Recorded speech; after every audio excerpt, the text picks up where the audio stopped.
I'm Allison, 32, and I've been anxious about this family reunion for months. My siblings always made me feel inferior with their subtle digs about my simple lifestyle. Unbeknownst to them, the company I founded from nothing was recently sold for millions. I choose to drive a decade-old car and live modestly because material things don't define me. Today, their perceptions of my value were about to shift dramatically. The helicopter was just the start of their awakening. Before I share this story, leave a comment with where you're reading from. If your family has ever underestimated you, give this a like and follow for more. Trust me, you won't want to miss what happens next. Growing up as the middle child between my older brother, James, and younger sister, Stephanie, was tough. James, now 40, embodied our parents' ideals. He followed a traditional path through an Ivy League school to a high-flying corporate role at a Fortune 500 company. His Manhattan office and Hamptons vacation home were constant topics at family gatherings. Stephanie, 28, found her own success by marrying Andrew, heir to a banking fortune. Her lavish wedding graced local magazines, and her life of charity events and country club memberships fulfilled our parents' dreams for her. Then there was me, Allison, the odd one out. While James was strategic and traditional and Stephanie was charming and conventional, I was the dreamer, always chasing something different. Our parents tried to treat us equally, but it was clear early on that my siblings and I had clashing values. In high school, while James led as student body president and Stephanie shone as homecoming queen, I was building my first business, creating websites for local stores. My parents saw it as a quaint hobby, expecting I'd eventually choose a real career or settle down. When I declared I'd skip college to pursue entrepreneurship, their reactions ranged from disappointment to outright attempts to dissuade me. "You'll regret this forever," my father said, avoiding my gaze during a tense dinner a decade ago. 10 years back, I left Cedar Springs with just $200 and a fierce resolve to validate my path. My family predicted I'd return in 6 months, humbled and ready to conform. When I didn't, they assumed I was struggling, too stubborn to admit defeat, living in a cramped city apartment, barely getting by. In truth, my journey was grueling but wildly successful. After multiple failed startups and near bankruptcy, my tech security company took off with a game-changing data protection patent for small businesses. 3 years of relentless work and meager meals led to a company worth over $50 million. 6 months ago, a major tech firm bought it, making me wealthier than I'd ever imagined. Yet, I kept this from my family. During holiday calls or rare visits home, I let their assumptions about my struggling life go uncorrected. When James offered rent help or Stephanie handed me her old designer clothes, I thanked them and moved on. It was simpler than explaining why I lived modestly despite my wealth, because I valued impact over extravagance, funding schools in developing nations instead of buying estates. 3 weeks ago, a call about my parents changed everything. Mom had broken her hip, and Dad's early dementia was worsening faster than expected. They needed care beyond their retirement savings. James called a family meeting to discuss options, his tone laced with judgment when he asked if I could manage to contribute. As my flight neared Cedar Springs Small Airport, nerves gripped me. I'd built a life surrounded by people who valued my ideas, not my status, keeping my family's judgment at arm's length. But family dynamics have a way of pulling you back to childhood roles.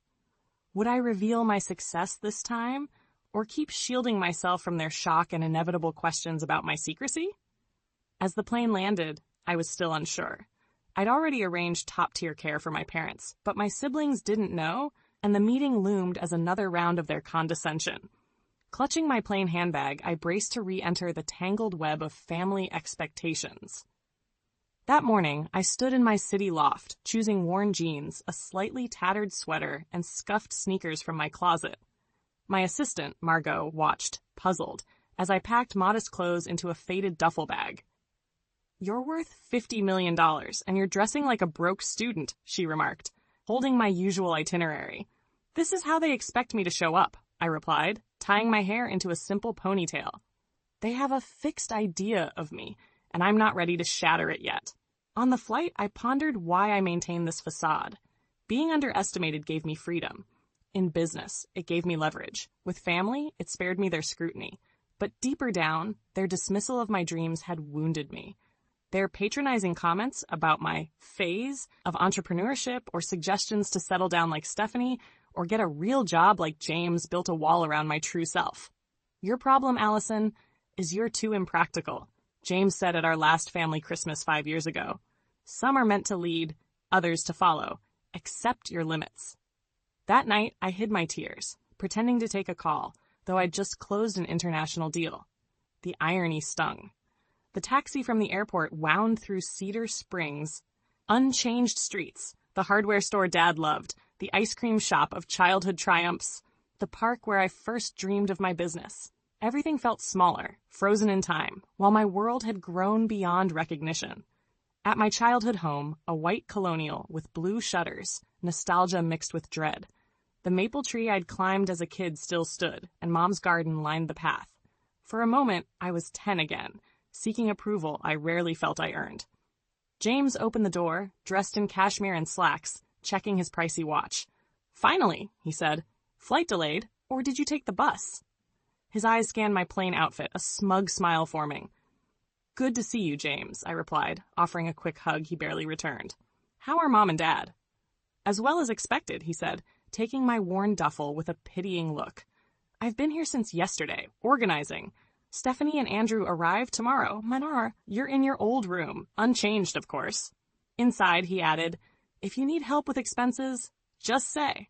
I know time off must be tough financially." There it was, the first jab at my perceived struggles. I could have mentioned my executive team handling my schedule or my wealth, but I nodded and thanked him, playing my assigned role. Dad napped in his recliner, frailer than I remembered, gray streaking his hair. Mom, slowed by surgery, lit up at seeing me. "Allison, sweetheart," she said, hugging me. "You look healthy. Eating enough on your budget?" "I'm fine, Mom," I assured her, helping her sit. "How's your recovery?" As we spoke, James hovered, tossing in medical terms and care options he'd researched. His binder of facilities and costs was thorough, but assumed he'd lead, with me contributing little as the struggling sibling. "We'll review everything tomorrow," he said, emphasizing costs to highlight my supposed limits. I nodded, knowing my offshore account could cover their care indefinitely. That evening, Mom insisted on cooking despite her condition, but James had ordered a lavish meal delivery, implying my cooking wouldn't suffice. The spread was impressive. Roasted chicken, garlic potatoes, fresh vegetables, artisan bread. "This must have cost a fortune," Mom said. "James, you're so generous." "It's nothing," he replied. "The firm had a great quarter." Stephanie burst in, Andrew trailing with designer bags. In her cashmere dress and pearls, she looked magazine-ready. "We're here," she announced, distributing gifts. Scotch for Dad, a silk scarf for Mom, a leather portfolio for James. For me, a gift card to a mid-tier clothing store. "Your wardrobe could use refreshing," she said, implying I needed help for job interviews. "Thank you," I said, pocketing it. Dinner revolved around their successes. James's promotion, Stephanie's gala, Andrew's golf win. When it turned to me, it was cloaked in concern. "What's new with you?" Stephanie asked. "Still, what is it you do?" "Small business solutions," I said vaguely. James offered to connect me with basic website jobs for steady income. I swallowed my pride, resisting the urge to mention my $50 million company. Dad asked about my tiny apartment from years ago. I now owned a penthouse, but said, "I have a comfortable place." Stephanie laughed. "Remember when Allison thought success was name-brand cereal?" As they chuckled, the talk shifted to our parents' care. James outlined costs, assuming he and Stephanie would cover most, while I'd contribute a token amount. Their narrative of my failure was unshakable, and my cheeks burned. Not from inability, but from their dismissal. The next morning's meeting began at 9 in the living room. James projected a PowerPoint on care options, showcasing luxurious facilities with steep costs. Mom gasped at the prices, and all eyes turned to me, questioning my ability to contribute even $1,200 monthly.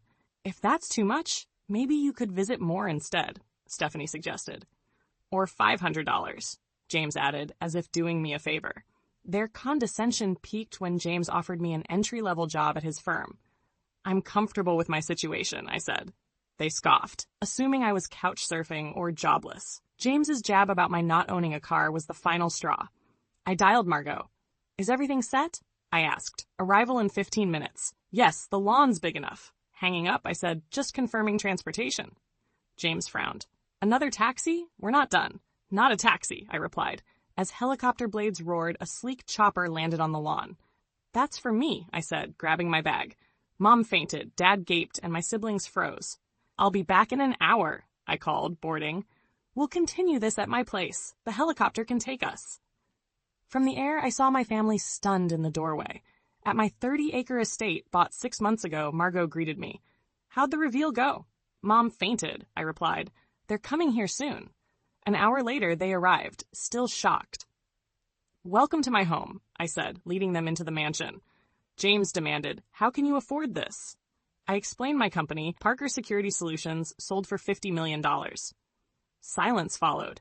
I showed them the Westbrook Foundation portfolio, my project for innovative elder care, with a trust covering our parents' needs. "You did this without telling us?" James asked.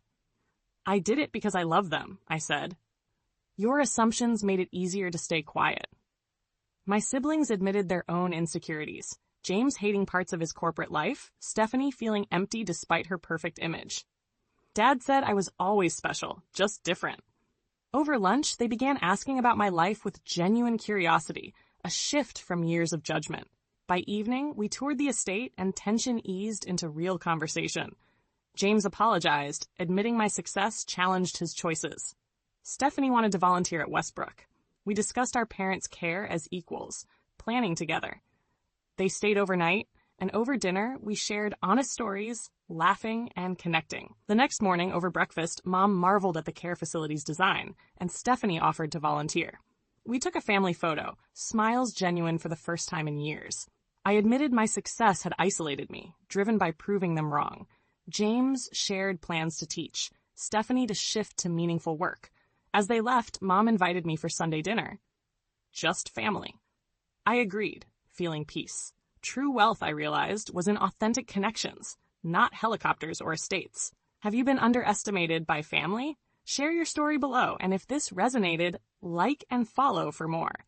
True success comes in many forms, but nothing beats being truly seen by those you love.